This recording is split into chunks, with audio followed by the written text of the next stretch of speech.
وعلى آله وأصحابه أجمعين، أما بعد. اللهم علمنا ما ينفعنا وانفعنا بما علمتنا وزدنا علما يا كريم. عزیز طالبات اور قابل قدر سامعات،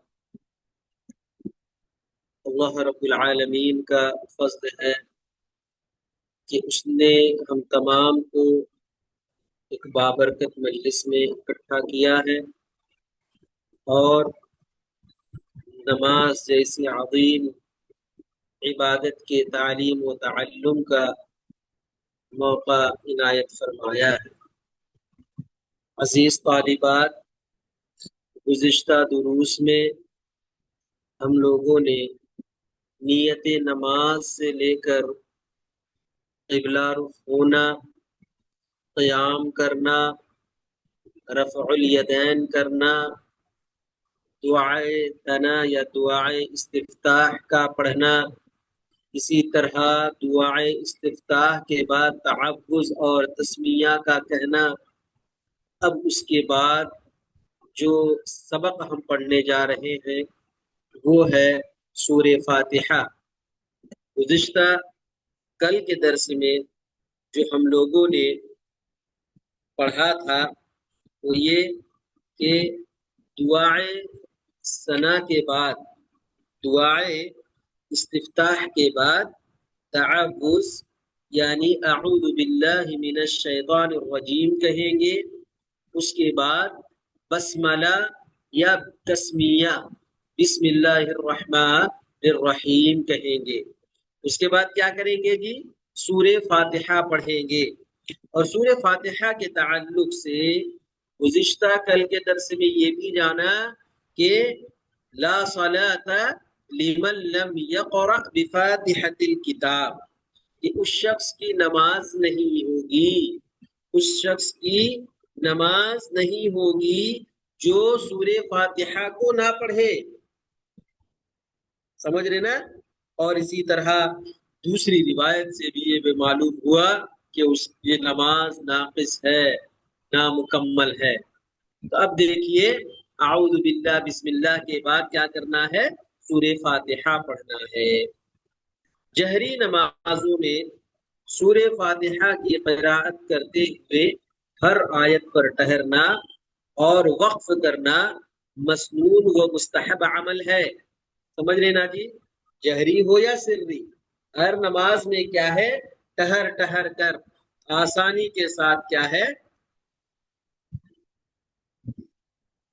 آرام سے ہم سورہ فاتحہ کی تلاوت کریں گے۔ دیکھیے کیا ہے، اعوذ باللہ من الشیطان الرجیم، بسم اللہ الرحمن الرحیم، الحمد للہ رب العالمین، الرحمن الرحیم، مالک یوم الدین، ایاک نعبد وإیاک نستعین، اهدنا الصراط المستقیم، صراط الذین انعمت علیہم غیر المغضوب علیہم ولا الضالین، آمین۔ ٹھیک ہے، اس کا ترجمہ بھی دیکھ لیں کہ سب تعریفیں اللہ کے لیے ہیں جو سارے جہان کا پالنے والا ہے، نہایت مہربان، بے حد رحم کرنے والا ہے، قیامت کے دن کا مالک ہے۔ ہم تیری ہی عبادت کرتے ہیں اور تجھ سے ہی مدد مانگتے ہیں۔ ہمیں سیدھی راہ پر چلا، ان لوگوں کی راہ پر جن پر تو نے انعام کیا، ان کی راہ پر نہیں جن پر تیرا غضب نازل ہوا، اور نہ ہی ان کی راہ پر جو گمراہ ہوئے۔ سمجھ رہے نا؟ یہ ہے سورہ فاتحہ۔ دیکھیے، سورہ فاتحہ کی بڑی اہمیت ہے جی، سورہ فاتحہ کی بڑی اہمیت ہے۔ آئیے سب سے پہلے ایک حدیث قدسی آپ کو سناتے ہیں، ہے نا؟ ابو ہریرہ رضی اللہ تعالیٰ عنہ کہتے ہیں کہ سمعت رسول اللہ صلی اللہ علیہ وسلم یقول، قال اللہ تعالی۔ حدیث قدسی کس کو کہتے ہیں؟ وہ حدیث جو خود اللہ تبارک و تعالی نے رسول اکرم صلی اللہ علیہ وسلم سے روایت کی، کہا کہ قسمت الصلاۃ بینی و بین عبدی نصفین ولعبدی ما سأل، کہ میں نے سورہ فاتحہ کو آدھا آدھا تقسیم کر دیا ہے، وَلِعَبْدِ مَا سَأَلْ، اور میرا جو بندہ ہے وہ مجھ سے جو سوال کرے گا، جو مانگے گا، جو طلب کرے گا، میں اس کو دوں گا۔ اس کے بعد دیکھیے اللہ تعالیٰ کیا کہتے ہیں، فَإِذَا قَالَ الْعَبْدُ، جب ایک بندہ یہ کہتا ہے جی الحمدللہ رب العالمین، کہ ہر قسم کی تعریف، سب قسم کی تعریف اللہ رب العالمین کے لیے ہے، اللہ تبارک و تعالی کے لیے ہے، جو سارے جہانوں کا پالنے والا ہے۔ جب یہ میں یا آپ یا کوئی بھی بندہ جب کہتا ہے تو اللہ تعالیٰ کیا کہتے معلوم ہے؟ اللہ تعالیٰ کہتے ہیں حمدنی عبدی، میرے بندے نے میری تعریف، میرے بندے نے میری تعریف کی، میری بڑائی اور بزرگی بیان کی۔ اس کے بعد جب پھر بندہ کہتا ہے الرحمن الرحیم، تو اللہ تعالیٰ کہتا ہے اثنا علی عبدی، میری بندے نے میری ثنا بیان کی، میری تعریف کی، میری توصیف کی، میری حمد و ثنا میرے بندے نے بیان کی۔ اور جب ایک مصلی یا کوئی بندہ کہتا ہے مالک یوم الدین، تو اللہ تبارک و تعالیٰ کہتے ہیں مجدنی عبدی، میرے بندے نے میری بزرگی بیان کی۔ اسی طرح جب کوئی بندہ کہتا ہے کہ ایاک نعبد و ایاک نستعین، کہ اے پاک پروردگارا ہم تیری ہی عبادت کرتے ہیں، ایاک نعبد، ہماری عبادت صرف اور صرف تیرے لیے ہے، و ایاک نستعین، اور ہم صرف تجھ سے ہی مدد طلب کرتے ہیں، تجھ سے ہی استعانت طلب کرتے ہیں۔ تو اللہ تبارک و تعالیٰ کہتا ہے ھذا بینی و بین عبدی ولعبدی ما سأل، یہ میرے اور میرے بندے کے درمیان کا معاملہ ہے، یہ میرے اور میرے بندے کا درمیان کا مسئلہ ہے۔ اب میرا بندہ جب میرے حوالے ہو گیا ہے، جب اس کا معاملہ میرے سپرد آ گیا ہے، وَلِعَبْدِ مَا سَأَلْ، اب یہ بندہ جو مجھ سے مانگے گا، جو مجھ سے طلب کرے گا، میں اس کو دوں گا۔ دیکھیے جی اللہ تبارک و تعالی سورہ فاتحہ پڑھنے والے بندے کے لیے کس طرح کی تعریفی کلمات بیان کر رہا ہے۔ اس کے بعد جب ایک بندہ کہتا ہے اهدنا الصراط المستقیم صراط الذین انعمت علیہم، اهدنا الصراط المستقیم، اے پروردگارا، اے میرے رب، مجھے صراط مستقیم، سیدھی راستے کی ہدایت کر، سیدھی راستے پر چلا۔ سیدھا راستہ کون سا ہے جی؟ الذی انعمت علیہم، صراط الذین انعمت علیہم، وہ راستہ جن لوگوں پر تو نے کیا ہے؟ انعام کیا ہے، یعنی تیرے انعام پانے والے جو بندے ہیں، وہ بندے جس راستے پر چل رہے ہیں، وہ بندے جس راستے پر چلتے ہیں، اس راستے کی مجھے کیا ہے تو رہنمائی کر۔ تیرے انعام پانے والے بندے، تیرے انعام یافتگان جو بندے ہیں، ان بندوں کی راستے پر تو مجھے چلا، اس کی مجھے ہدایت دے۔ غیر المغضوب علیہم ولا الضالین، اور تیرے ان بندوں کے راستے پر نہ چلا، ان لوگوں کے راستے پر نہ چلا جن لوگوں پر تو نے اپنا غضب نازل کیا، اپنا قہر نازل کیا، ولا الضالین، اور ان لوگوں کے راستے پر بھی نہ چلا جو لوگ گمراہ ہوئے، جو لوگ راہ راست سے بھٹک گئے، جو لوگ اسلامی تعلیمات کو پسے پشت ڈال کر اپنی منمانی چیزوں پر کیا ہے عمل پیرا ہونے لگے، یعنی گمراہ لوگوں سے۔ جن لوگوں پر تو نے غضب نازل کیا ہے، ان لوگوں کے راستے پر مجھے نہ چلا، ان لوگوں کے راستے سے مجھے بچا۔ بندہ اس طرح سوال جب کرتا ہے تو اللہ تبارک و تعالیٰ کہتے ہیں ھذا لعبدی ولعبدی ما سأل، یہ میرے بندے کے لیے ہے، اور میرا بندہ جو سوال کرے گا، جو مانگے گا، میں کیا ہے اس کو دوں گا۔